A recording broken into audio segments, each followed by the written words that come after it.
just 12 months, the coronavirus pandemic has set the cause of gender equality back by 36 years, according to the World Economic Forum's latest gender gap report.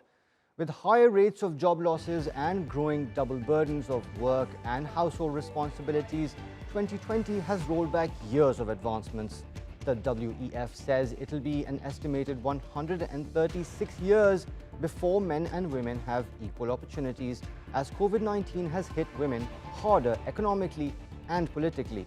Now, the report shows poor female representation in managerial positions and wage inequalities remain, especially in fast-growing fields like cloud computing, engineering, and artificial intelligence. But there are two bright spots, with nearly all countries making progress in achieving equality in health and education.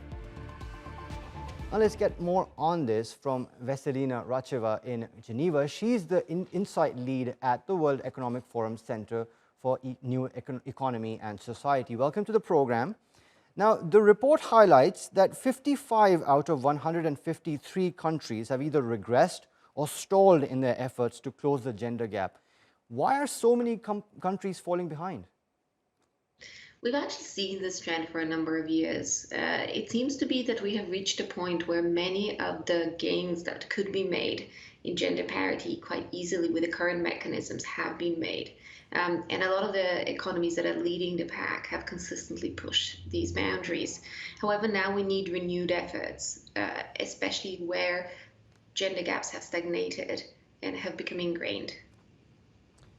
Now, the gender gap has narrowed in two of those four key measures, in educational attainment and in health. So why is it not driving more equality in terms of economy or in terms of politics? That's a phenomenal question. And in reality, the closing of gender gaps within education should really be driving the closing of gender gaps in employment.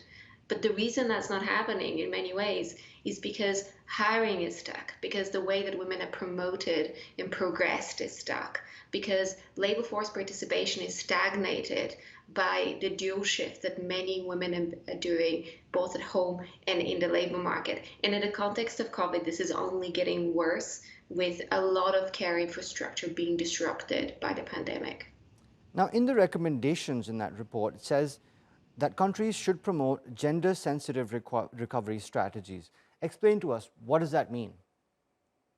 It means very simple things. On the one hand side, we know that the economies that do really well in gender parity have the right care infrastructure to make sure that families can depend on professional support to help look after young people and elderly. And that it doesn't depend on somebody at home doing the work primarily in an unpaid manner and disproportionately falling on women. So we know the care ecosystem needs to be strengthened in many, many economies. The provision of paid parental leave for both fathers and mothers needs to be strengthened in many economies. In a reality, that is a very easy thing to put in place, and it is also a job generator. So creating more care jobs that actually support communities and economies is fundamentally a gender-sensitive recovery strategy. Another aspect is to really think with female-dominated sectors. How are they impacted? Are the different measures being put in place going to have equal effect and equal support on those different sectors?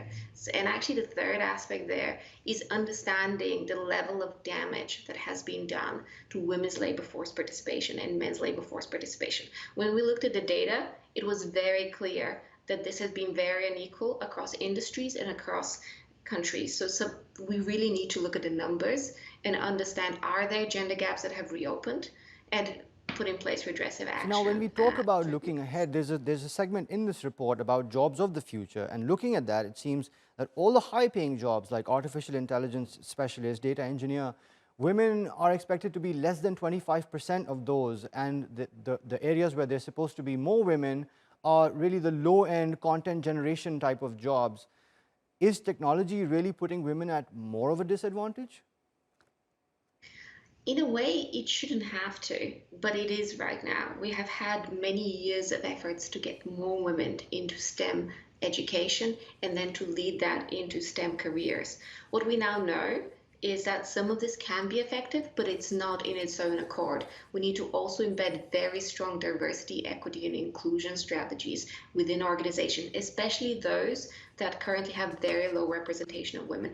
When female workers who are well trained, who are motivated to do these professions, land in those jobs, they need to know that they're not going to be the odd one out, that they are going to be supported and that they could thrive.